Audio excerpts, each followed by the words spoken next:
Olá! Bom, hoje nós vamos começar uma nova série de crônicas.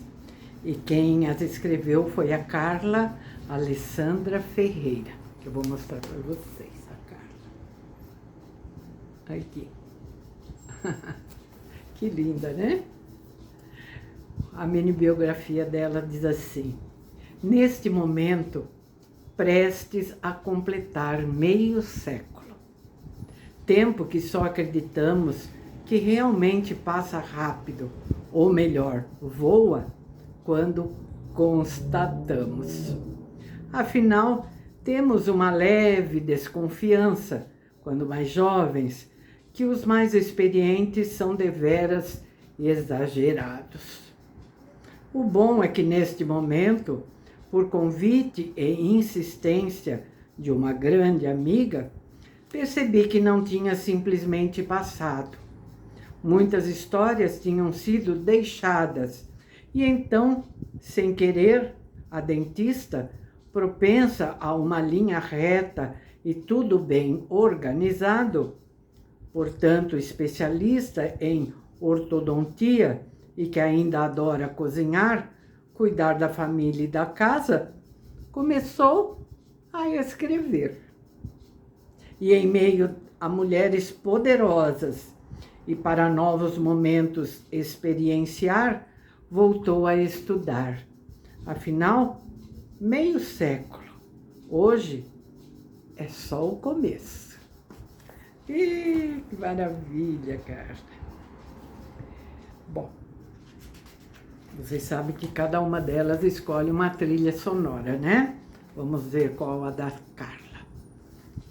Mulher apaixonada, nossa autora escreveu inspirada por sua mãe e buscou suas memórias embalada pela canção Girassol, do grupo Ira. Vamos ouvir lá, tá? Vou procurar lá em alguma plataforma aí. Em algum streamer, né, que fala? Acho que é isso. Bom, a primeira crônica começa com o título Superando o Trauma e Ausência. Vamos ver. Sábado, 18 horas. A fresca do final da tarde e início da noite dava o ar da graça. Ninguém tinha encontro marcado, mas era como se todos tivessem recebido o convite impresso e confirmado presença. Na praça, quase todos se conheciam, e era onde todos queriam estar.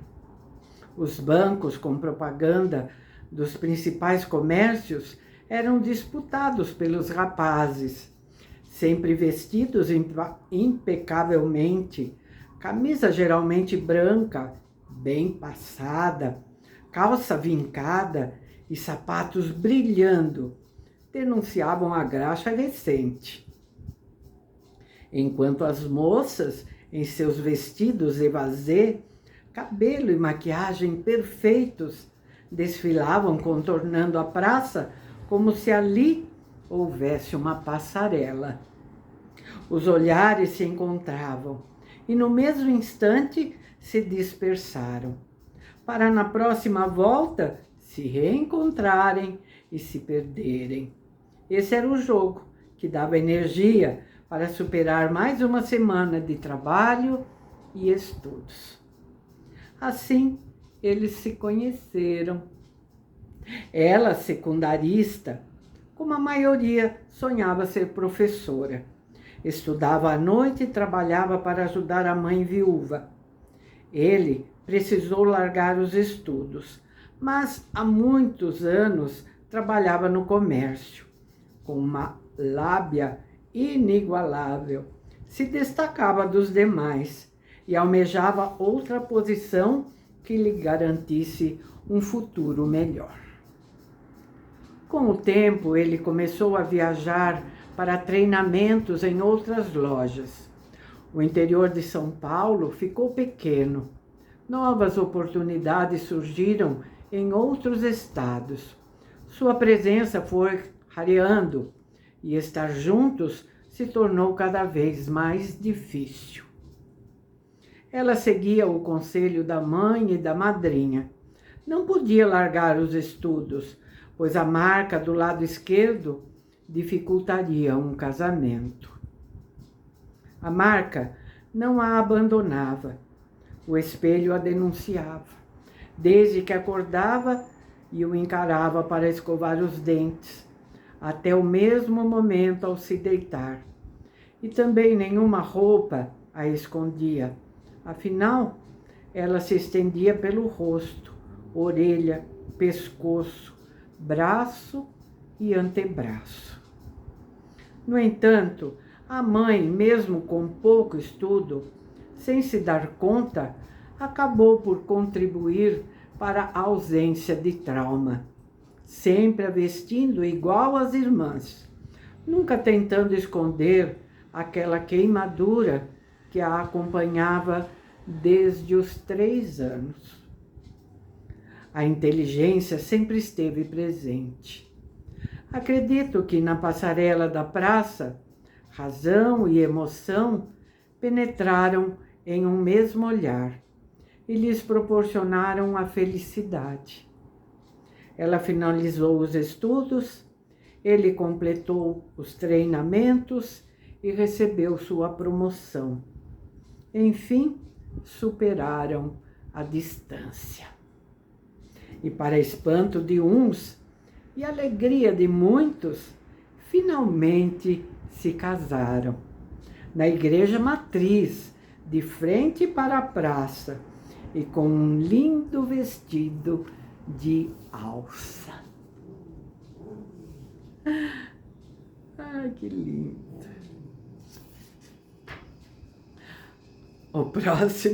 A próxima crônica chama-se Substituindo as Alças. Após a cerimônia religiosa, o almoço familiar dissipava um misto de alegria e tristeza. Eles estavam excitados com o que estava por vir. Ao fim da tarde, as malas foram fechadas. A receosa despedida foi em tom de até breve, mesmo com a certeza que o breve não era real, e sozinhos seguiram de trem. Primeira parada, Poços de Caldas, para uma curta lua de mel, e finalmente seguiram de ônibus em direção à nova vida. Casa recém-alugada, familiares e amigos ausentes, cidade completamente diferente, mas logo ela percebeu um mirante, que em dias de céu limpo era visto de toda a cidade.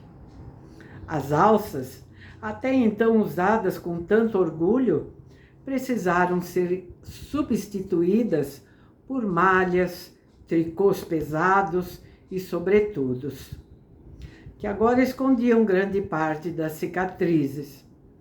As saias tão comuns que confirmavam a sua feminilidade, por calças, e nos pés sempre uma camada de jornal ajudava no aquecimento. Dica preciosa, recebida dos novos amigos assim que chegaram. O frio que sentiam era contínuo.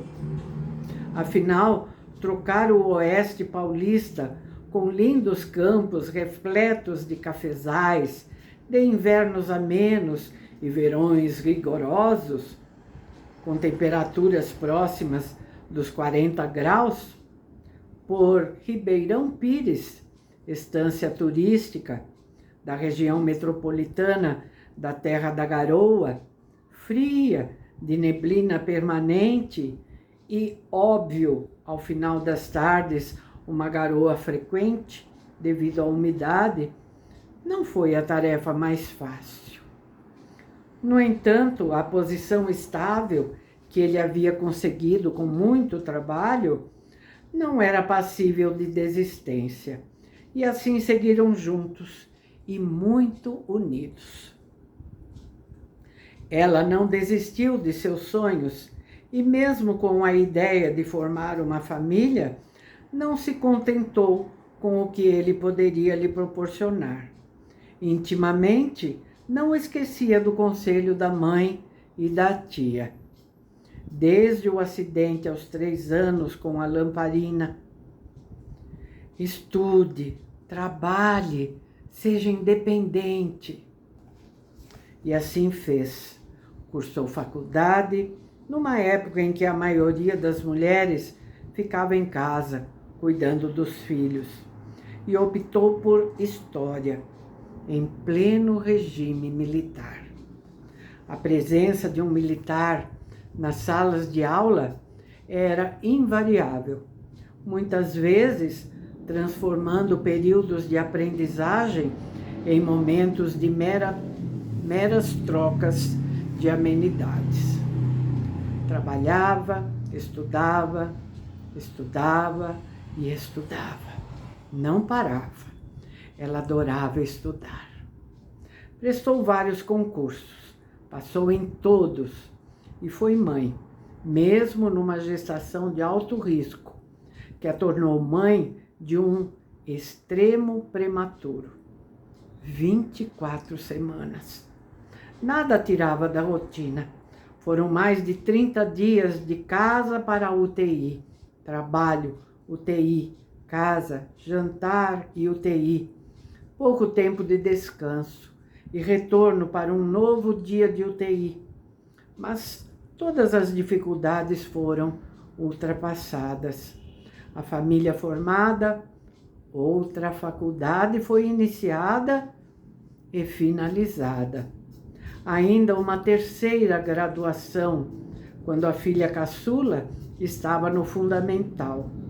E concluiu o ciclo de estudos com uma pós-graduação. Destemida e perseverante, ela não se cansava. A escola onde lecionava era como uma segunda casa. Amava ensinar. Ele no comércio. Na loja que ajudou a inaugurar, também se sentia em casa. Como se dedicavam, não conheciam a exaustão. Sempre se apoiaram e continuavam a se amar. Quem sabe, uma graça recebida do mirante de Santo Antônio, que abençoava toda a cidade.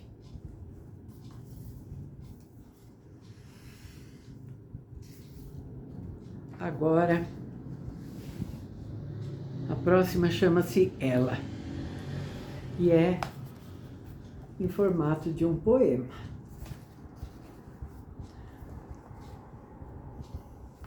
Ela era esperta, ela estava atenta.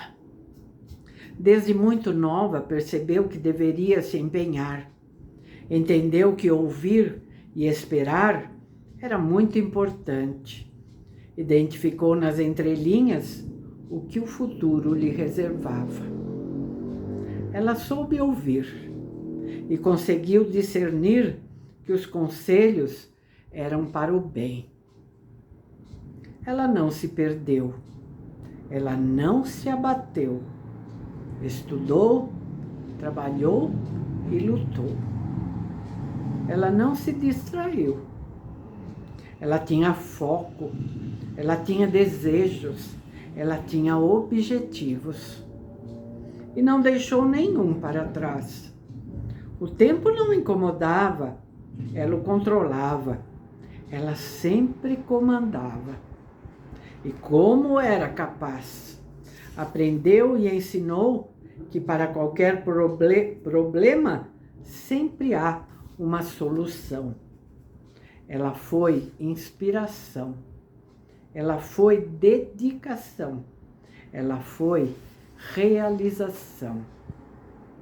Ela buscou a vida, ela buscou sempre mais, ela conseguiu tudo, ela foi demais. Uau, dá vontade de bater palmas. Ai, que lindo, Carla. Bom, vamos a mais uma? os irracionais que nos habitam. Ela não fazia ideia, mas tinha nascido racional e não demorou para perceber que precisaria utilizar, e muito, essa característica herdada e aprimorada por milhares de anos. Na tenra idade, ainda não conhecia nada sobre os irracionais. A mãe viúva, com 5 filhos, não podia contabilizar mais esse trabalho. No entanto, todos comentavam a semelhança daquela garotinha com a protagonista do filme A Ratinha Valente, a senhora Brisby. Desculpe se a pronúncia está errada. Esperta e muito observadora, conseguia executar tarefas complexas. Sempre encontrava facilmente a saída para seus próprios labirintos, faculdades incomuns à idade. Chegou à adolescência colecionando inúmeras chaves das saídas que foram deixadas para trás. Não era a mais bela, mas todos a admiravam. Não era a mais inteligente, mas todos a solicitavam. Em todas as ocasiões, sempre era lembrada, mesmo quando queria ser esquecida. Nesses momentos, o tino para esconderijo reapareceria e ela se tornava invisível. Nem mesmo uma deliciosa isca a fazia aparecer. Nunca apresentou sinais de depressão. Não temia a solidão e era avessa à multidão. Isso tudo para a simples habilidade da contradição. Inerente à idade, afinal, somente ela era a dona da razão. Já na idade adulta, parecia mais um chimpanzé. Formou sua própria estrutura social, logo após um lindo ritual. E dentro dessa estrutura foi a verdadeira rainha, na sua colmeia. Não desperdiçou seu régio poder para escolher seu par. O que fez com maestria. Mantinha a rotina de todos perfeitamente estruturada, proporcionando uma vida calma e com dulçor ideal. Mas o coração era tão grande que não deu chance ao natural e permitiu ao seu parceiro permanecer ao seu lado até o seu próprio final. Perdão, gente. Desculpa. Apesar de toda a habilidade, não conseguiu fazer diferente no quesito maternidade. Com a chegada das crias, não promoveu nenhuma inovação. Foi uma verdadeira leoa em toda a atuação. Esteve ao lado, ensinou tudo o que pôde e desde cedo lhes deu autonomia para quaisquer que fossem as suas escolhas. Contudo, frente ao maior predador da sua era, que ela manifestou a maior semelhança e, mais uma vez, sem a menor percepção. Para alguns, mito, para outros, uma dura realidade. Ela que era a melhor amiga, companhia de todos os momentos, se mostrou acuada. O medo se tornou presente, mas não deixava transparecer. Foi se despedindo de todos. Cada qual recebeu sua cota de carinho. Entretanto, a cada dia ela esmorecia. Tinha receio do que viria, mas não se acovardou, pois ela mantinha confiança que trabalho não daria. Permanecia vaidosa e plenamente realizada. Enfim, tudo estava encaminhado. E assim ninguém conseguiu imaginar que ali ela se despedia.